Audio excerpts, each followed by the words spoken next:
What are the best 7 cruises for your return to cruising in 2021?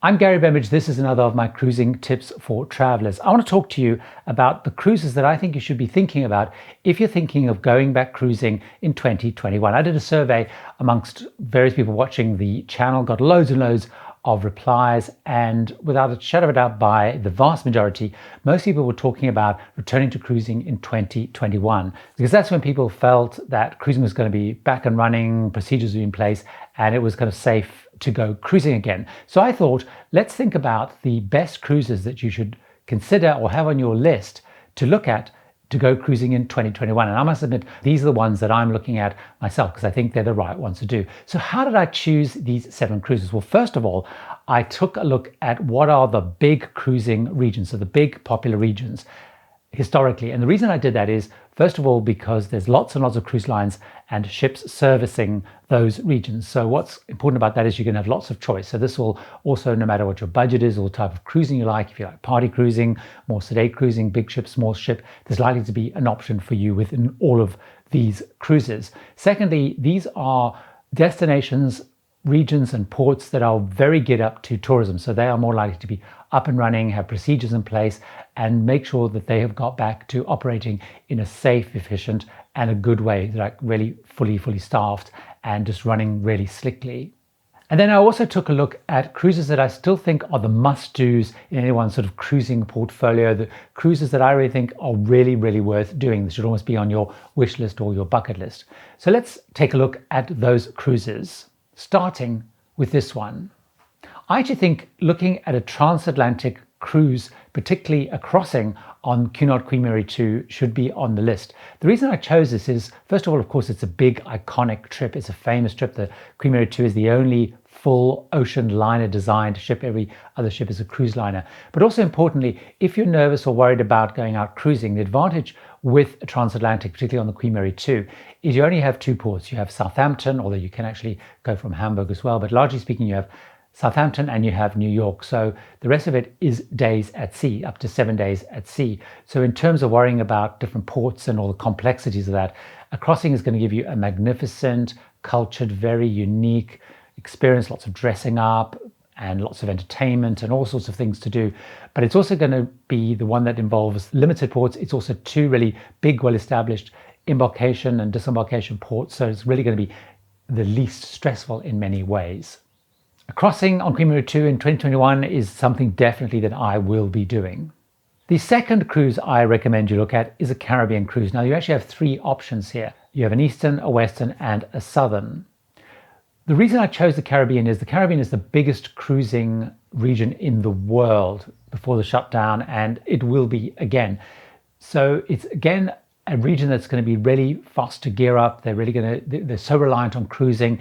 And I believe that we're going to find that this is one of the earliest regions to get up and running again because of its importance, its closeness to the big cruising ports, Miami, Port Everglades, Port Canaveral. And it's also a place that people want to go to, sunshine beaches, and it's true holiday region. So I think this is one to consider. Now there's 3 different itineraries, but if you are feeling a little bit cautious, why not consider actually going on a shorter cruise? So you get these little 4-nighter, 5-nighter, sometimes 5-nighter cruises out of Miami or Fort Lauderdale largely.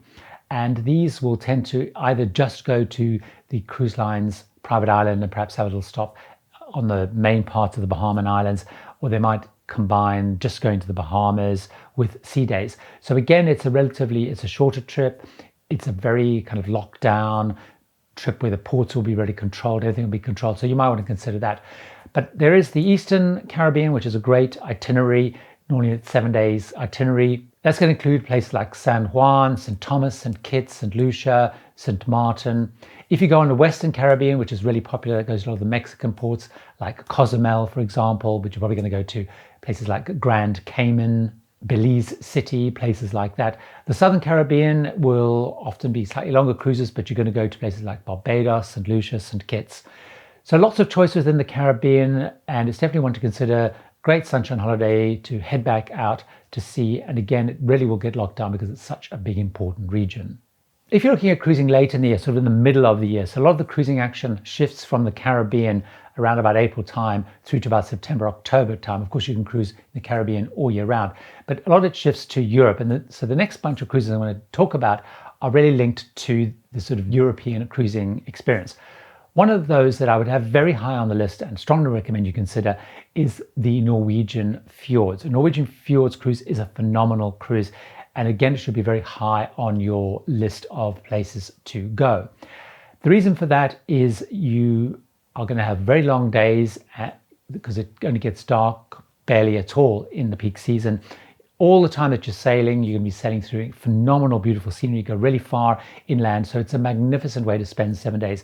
You can do those out of various different ports around Europe. For example, out of Southampton in the UK, you'll have a day at sea. You'll go to various places, whether it's Bergen, Flam, Geiranger Fjord, various places like that, and then you'll have a sea day coming back. Really, it's a phenomenal, fantastic place to go. The other cruise that I think you should consider, and again, this is particularly true if you're perhaps more UK bound or you're including the UK as part of a bigger trip. So a lot of Australians will come to Europe and spend time in Europe doing some land-based things. But certainly if you want to do a fantastic cruise, I would recommend you do around the UK and Ireland cruise. In the season, there's lots and lots of choice to do this, and you'll normally head out, it depends, some of them will head out of Dover, some will actually head out even out of London, so out of Greenwich or Tilbury, some of the ports near London, and sometimes they'll go out of smaller ports like Dover or Portsmouth or ports like that. And you'll basically cruise around the UK. It will normally call in at least into Dublin, sometimes some other ports. You'll head right around the top of the UK. You'll go to places like Edinburgh. You'll get a chance to see the beautiful Edinburgh Castle, and you'll call at various different ports along the way. So you might call to places like Newcastle or places in Wales. And so this is a great cruise if you also want to go somewhere that see lots of places that you haven't seen before, but again, close to home, or you want to be based out of London. Around the UK and Ireland is becoming a really popular cruise, and I would have it high on the list because it's definitely a great way of seeing the UK and Ireland. The next suggestion I have is the Mediterranean. Now, the Mediterranean is actually the second biggest cruising region. So certainly a lot of the ships will move from the Caribbean into the Mediterranean. And the first of the Mediterranean cruises I recommend is more of the central Mediterranean cruises. A lot of these will go out of Barcelona, or they'll often go out of Rome, the port just out of Rome, Civitavecchia. The advantage with these is you get to see a great slice of Europe. So you'll go to Barcelona, see all the beautiful Gaudi buildings. You will often go to Livorno, so you can head off to Pisa, see the Leaning Tower of Pisa, or go to the beautiful city of Florence. And of course, in Rome, you'll get to see all the beautiful parts of Rome. And you'll normally have other places, so you might go to Monte Carlo or go to Marseille. So you'll get to see a slice of different countries. You'll see Spain, you'll see France, you'll see Italy. That definitely is a great cruise to do. And the reason that I think it's worth considering is both Barcelona and Rome are major cruising ports. And although both those countries suffered really badly through the whole virus and the pandemic, they will have a lot of focus getting those up and running and being ready to receive tourists again in 2021. And no doubt will also be very grateful for the support that they get during that time. And there are magnificent, beautiful, historical places to go and see. So definitely that's one to consider. My next suggestion is also linked to the Mediterranean. This is one of the most magnificent cruises, which actually the cruise that goes between Venice and Athens, or obviously the other way around, Athens to Venice. It's really popular, so there's again lots and lots of choice. Here you get to see a different side. You obviously get to see the really historic and important city of Venice. You get to see the very historic and important city of Athens. So pre-stays either is really important. But you also get to cruise down the sort of, I think it's called the Dalmatian coast. You're going to see places like Dubrovnik, which particularly if you're a Game of Thrones fan, some of it was filmed there.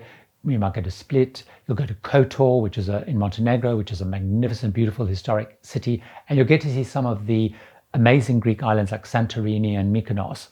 This is a really great option, a great thing to choose because you do get to see some really beautiful and important slices of Europe.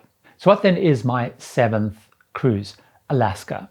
Alaska is a very fast-growing, really popular cruising region. In 2020, there was massive disruption to the whole Alaska season with lots of ports being closed. And certainly at the time of recording, so we don't even know if there is going to be an Alaskan season.